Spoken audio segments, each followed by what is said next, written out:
ರಾಜ್ಯ ರಾಜಕಾರಣದಲ್ಲಿ ಮಹತ್ವದ ಬೆಳವಣಿಗೆ ನಡೆಯುವಂತ ಮುನ್ಸೂಚನೆ ಕಾಣಿಸ್ತಾ ಇದೆ. ನಾಗೇಂದ್ರ ಅವರು ಸಚಿವ ಸ್ಥಾನಕ್ಕೆ ರಾಜೀನಾಮೆ ಕೊಡುವಂತ ಮುನ್ಸೂಚನೆ. ಸಚಿವ ಸ್ಥಾನಕ್ಕೆ ರಾಜೀನಾಮೆ ಕೊಡೋದು ಇಂಗಿತ ವ್ಯಕ್ತಪಡಿಸಿದ್ದಾರೆ ನಾಗೇಂದ್ರ.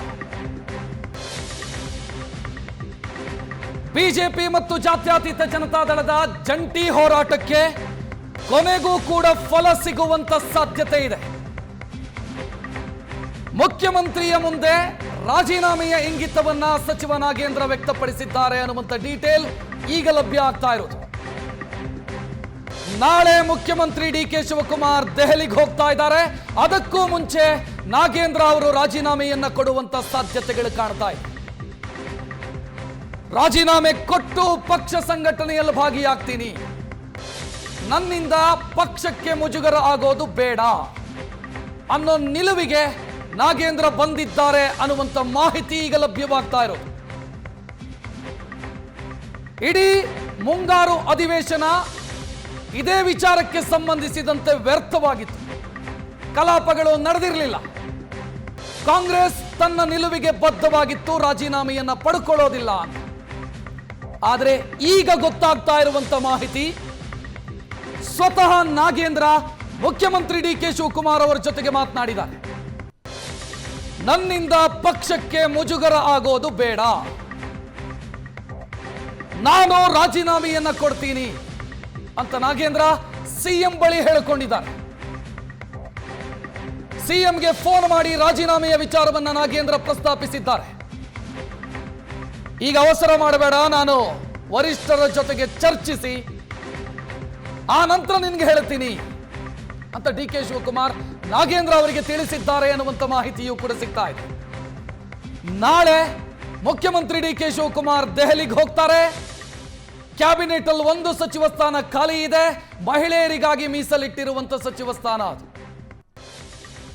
ಆದ್ರೆ ಈಗ ನಾಗೇಂದ್ರ ಅವರು ಕೂಡ ರಾಜೀನಾಮೆಯ ಇಂಗಿತ ವ್ಯಕ್ತಪಡಿಸಿರೋದ್ರಿಂದ 2 ಸಚಿವ ಸ್ಥಾನ ಖಾಲಿಯಾಗಬಹುದು ರಾಜೀನಾಮೆ ಕೊಟ್ಟರೆ. ಆಗ ಕಾಂಗ್ರೆಸ್ ಬಯಸ್ತಾ ಇರುವಂತ ಕ್ಯಾಸ್ಟ್ ಕಾಂಬಿನೇಷನ್ನು ಮತ್ತು ಕಾಂಗ್ರೆಸ್ ಈಗ ಎದುರಿಸ್ತಾ ಇರುವಂತ ಸಮಸ್ಯೆ ಎಲ್ಲದಕ್ಕೂ ಕೂಡ ಪರಿಹಾರ ಕಂಡುಕೊಳ್ಳೋದಕ್ಕೆ ಸಾಧ್ಯ ಇದೆ. ಒಂದು, ನಾಗೇಂದ್ರ ಅವರ ಮೇಲೆ ಬಂದಿರುವಂತ ಆರೋಪದ ಕಾರಣಕ್ಕಾಗಿ ಕಾಂಗ್ರೆಸ್ ಎದುರಿಸ್ತಾ ಇರುವಂತ ಮುಜುಗರ, ರಾಷ್ಟ್ರ ಮಟ್ಟದಲ್ಲಿ ಕಾಂಗ್ರೆಸ್ ಮುಜುಗರ ಎದುರಿಸ್ತಾ ಇದೆ. ಬಿಜೆಪಿ ಪ್ರಶ್ನಿಸ್ತಾ ಇದೆ, ಧರ್ಮೇಂದ್ರ ಪ್ರಧಾನ್ ರಾಜೀನಾಮೆ ತೆಗೆದುಕೊಂಡ್ರಲ್ಲ, ನಾಗೇಂದ್ರ ಅವರ ವಿಚಾರದಲ್ಲಿ ನಿಮ್ಮ ನಿಲುವು ಏನು ಅಂತ ಬಿಜೆಪಿ ಪ್ರಶ್ನಿಸಿತ್ತು. ಬಿಜೆಪಿ ಪಾದಯಾತ್ರೆಯನ್ನ ಕೂಡ ಘೋಷಣೆ ಮಾಡಿತ್ತು. ಸೆಪ್ಟೆಂಬರ್ 1ನೇ ತಾರೀಕಿನಿಂದ ಪಾದಯಾತ್ರೆ ನಡೆಯೋದಕ್ಕೆ ಈಗಾಗಲೇ ಅದನ್ನು ಘೋಷಿಸಲಾಗಿದೆ. ರಾಜೀನಾಮೆಗೆ ಒತ್ತಾಯಿಸಿ ಪಾದಯಾತ್ರೆಯನ್ನು ಬಿಜೆಪಿ ಘೋಷಣೆ ಮಾಡಿದೆ.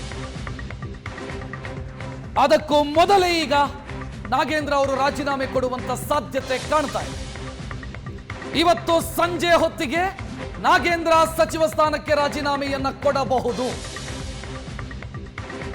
ಮೊನ್ನೆ ಸುದ್ದಿಗೋಷ್ಠಿ ನಡೆಸಿದಾಗಲೂ ಕೂಡ ಜಾತಿಯನ್ನ ಮುಂದಿಟ್ಟುಕೊಂಡು ತನ್ನನ್ನು ತಾನು ಸಮರ್ಥಿಸಿಕೊಂಡ್ರು ನಾಗೇಂದ್ರ.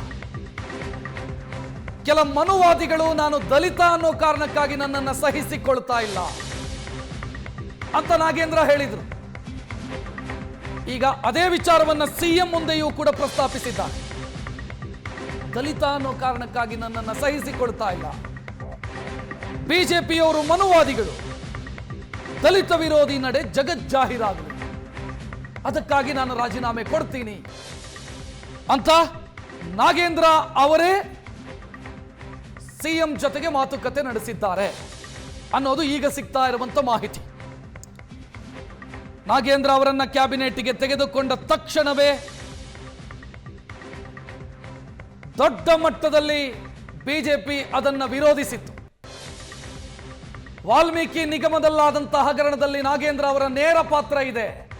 ಇಡಿ ತನಿಖೆ ಮಾಡ್ತಾ ಇದೆ, ಸಿಬಿಐ ತನಿಖೆ ಮಾಡ್ತಾ ಇದೆ. ಇಡಿ ಚಾರ್ಜ್ ಶೀಟ್ ನಲ್ಲೂ ಕೂಡ ನಾಗೇಂದ್ರ ಅವರ ಇನ್ವಾಲ್ವ್ಮೆಂಟ್ಗೆ ಸಂಬಂಧಿಸಿದಂತಹ ದಾಖಲೆಗಳಿದ್ದಾವೆ. ಆದರೂ ಕೂಡ ಅವರನ್ನ ಮಂತ್ರಿಯನ್ನಾಗಿ ಯಾಕೆ ಮಾಡಿದ್ರಿ? ಧನ್ಯವಾದ ಸಮರ್ಪಣೆಗೋಸ್ಕರ ಮಾಡಿದ್ರ, ಕೃತಜ್ಞತೆಗೋಸ್ಕರ ಮಾಡಿದ್ರ? ಆ ಭ್ರಷ್ಟಾಚಾರದ ದುಡ್ಡಿನಲ್ಲಿ ಕಾಂಗ್ರೆಸ್ನ ಹೈಕಮಾಂಡ್, ಕಾಂಗ್ರೆಸ್ನ ನಾಯಕರು ಕೂಡ ಫಲಾನುಭವಿಗಳ ಅನ್ನೋ ಪ್ರಶ್ನೆಯನ್ನ ಬಿಜೆಪಿ ರೈಸ್ ಮಾಡಿತು. ಈಗ ನಾಗೇಂದ್ರ ಅವರೇ ರಾಜೀನಾಮೆಯ ನಿರ್ಧಾರವನ್ನು ತೆಗೆದುಕೊಂಡಿದ್ದಾರೆ ಅನ್ನೋ ಮಾಹಿತಿ. ಹೆಚ್ಚಿನ ಡೀಟೇಲ್ ನೀಡೋದಕ್ಕೆ ನಮ್ಮ ಪ್ರತಿನಿಧಿ, ನಮ್ಮ ರಾಜಕೀಯ ವಿಭಾಗದ ಮುಖ್ಯಸ್ಥ ಆನಂದ್ ಬೈದನ ಮನೆ ನೇರ ಸಂಪರ್ಕದಲ್ಲಿ. ಆನಂದ್, ಈಗ ನಿಲುವಿನಲ್ಲಿ ಏಕಾಏಕಿ ಬದಲಾವಣೆಯಾಗೋದಕ್ಕೆ ಏನು ಕಾರಣ ಆಯಿತು?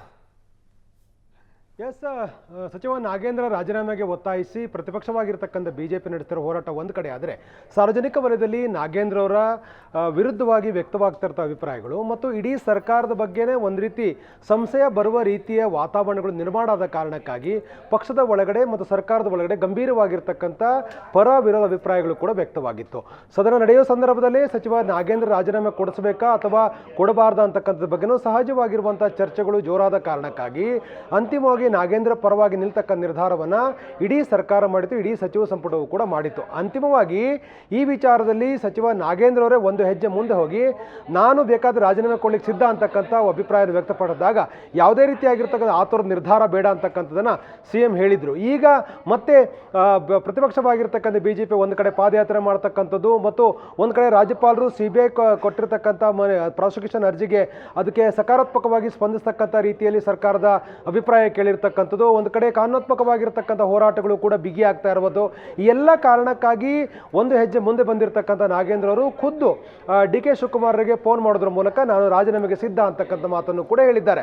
ಆದರೆ ಯಾವುದೇ ಕಾರಣಕ್ಕೂ ಆತುರದ ನಿರ್ಧಾರ ಬೇಡ, ನಾನು ಹೈಕಮಾಂಡ್ ಚರ್ಚೆ ಮಾಡಿ ತೀರ್ಮಾನವನ್ನು ಹೇಳ್ತೀನಿ ಅಂತಕ್ಕಂಥ ಮಾತನ್ನು DK ಶಿವಕುಮಾರ್ ಅವರು ಬಹಳ ಸ್ಪಷ್ಟವಾಗಿ ನಾಗೇಂದ್ರ ಅವರಿಗೆ ಹೇಳಿದ್ದಾರೆ. ನಾಗೇಂದ್ರ ಅವರು ಸಚಿವ ಸ್ಥಾನಕ್ಕೆ ರಾಜೀನಾಮೆ ನೀಡೋ ಸಂಬಂಧಪಟ್ಟ ಹಾಗೆ ಎಲ್ಲ ಆಯಾಮಗಳಲ್ಲೂ ಕೂಡ ಚರ್ಚೆ ಆದ ಬಳಿಕವೇ ಅಂತಿಮ ನಿರ್ಧಾರ ತೆಗೆದುಕೊಂಡಿರ್ತಕ್ಕಂಥದ್ದು. ಒಂದು ಕಡೆ ಕಾನೂನು ಹೋರಾಟ, ಒಂದು ಕಡೆ ರಾಜ್ಯಪಾಲರ ಆಡಳಿತಾತ್ಮಕವಾಗಿರ್ತಕ್ಕಂಥ ಪ್ರಕ್ರಿಯೆಗಳು, ಇನ್ನೊಂದು ಕಡೆ ಸಾರ್ವಜನಿಕ ವಲಯದಲ್ಲಿ ವ್ಯಕ್ತವಾಗಿರ್ತ ಅಭಿಪ್ರಾಯಗಳು, ಇನ್ನೊಂದು ಕಡೆ ಬಿಜೆಪಿ ಮತ್ತು JDS ಪಾದಯಾತ್ರೆಗೆ ಮುಂದಾಗಿರ್ತಕ್ಕಂಥದ್ದು. ಇವೆಲ್ಲ ದೃಷ್ಟಿಯಿಂದಲೂ ಕೂಡ ಸರ್ಕಾರಕ್ಕೆ ಮುಜುಗರ ಆಗಬಾರ್ದು, ಪಕ್ಷಕ್ಕೆ ಮುಜುಗರ ಆಗಬಾರ್ದು, ಬೇಕಾದ್ರೆ ರಾಜೀನಾಮೆ ಕೊಡ ಸಿದ್ಧ ಅಂತಕ್ಕಂಥ ಮಾತನ್ನ ನಾಗೇಂದ್ರ ಅವರು ಬಹಳ ಸ್ಪಷ್ಟವಾಗಿ CM DK ಶಿವಕುಮಾರ್ ಅವರಿಗೆ ಹೇಳುವ ಪ್ರಯತ್ನವನ್ನು ಕೂಡ ಮಾಡಿದ್ದಾರೆ. ಆದರೆ ಈ ವಿಚಾರದಲ್ಲಿ ಹೈಕಮಾಂಡ್ ಚರ್ಚೆ ಮಾಡಿ ಅಂತಿಮ ನಿರ್ಧಾರ ತಿಳಿಸುವುದಾಗಿ CM ಹೇಳಿರೋದ್ರ ಹಿನ್ನೆಲೆಯಲ್ಲಿ ಇವತ್ತು ಕೆಲವೊಂದಷ್ಟು ಪ್ರಮುಖ ಬೆಳವಣಿಗೆಗಳು ಆಗತ್ತೆ ಅಂತಕ್ಕಂಥ ಸಹಜವಾದಂಥ ಕುತೂಹಲ ಇದೆ. ಯಾಕಂತಂದ್ರೆ ನಾಗೇಂದ್ರ ಈಗಾಗಲೇ ನಿರ್ಧಾರ ಮಾಡಿರುವ ಕಾರಣಕ್ಕಾಗಿ ಅವರು ಸಂಜೆ ಹೊತ್ತಿಗೆ ಒಂದು ಸ್ಪಷ್ಟವಾದ ತೀರ್ಮಾನಕ್ಕೆ ಬರ್ತಾರೆ ಅನ್ನುವಂಥ ಮಾಹಿತಿಗಳು ಒಂದು ಕಡೆ ಆದರೆ, ಹೈಕಮಾಂಡ್ ಚರ್ಚೆ ಮಾಡಿ ಹೇಳ್ತೀನಿ ಅಂತಕ್ಕಂಥ ಮಾತನ್ನು ಈಗಾಗಲೇ DK ಶಿವಕುಮಾರ್ ಹೇಳಿರುವಂಥ ಹಿನ್ನೆಲೆಯಲ್ಲಿ ಮತ್ತು ನಾಳೆ ಅವರು ದೆಹಲಿಗೆ ಹೋಗ್ತಕ್ಕಂಥ ಚಿಂತನೆ ಇರುವ ಕಾರಣಕ್ಕಾಗಿ ಸಹಜವಾಗಿ ಒಟ್ಟಾರೆ ಬೆಳವಣಿಗೆ ಬಗ್ಗೆ ಕುತೂಹಲ ಇರತಕ್ಕಂಥದ್ದು. ವೆರಿ ಸಿಂಪಲ್, ಈಗಾಗಲೇ ಬರೀ ಕೇವಲ ಪಾದಯಾತ್ರೆ ಘೋಷಣೆಗಷ್ಟೇ ಇದು ಸೀಮಿತವಾದಂಥ ಬೆಳವಣಿಗೆ ಅಲ್ಲ, ಬದಲಾಗಿ ಕಾನೂನಾತ್ಮಕ ಹೋರಾಟ, ರಾಜ್ಯಪಾಲರ ನಡೆ, ಸಾರ್ವಜನಿಕವಾಗಿ ಸರ್ಕಾರದ ಮೇಲೆ ವ್ಯಕ್ತವಾದ ಅಭಿಪ್ರಾಯಗಳ ಆಧಾರದ ಮೇಲೆ ಒಂದು ಸ್ಪಷ್ಟ ನಿರ್ಧಾರಕ್ಕೆ ಬರುವ ತೀರ್ಮಾನಕ್ಕೆ ನಾಗೇಂದ್ರ ಬಂದಿದ್ದಾರೆ. ಆನಂದ್, ಹಾಗೆ ಸಂಪರ್ಕದಲ್ಲಿರಿ.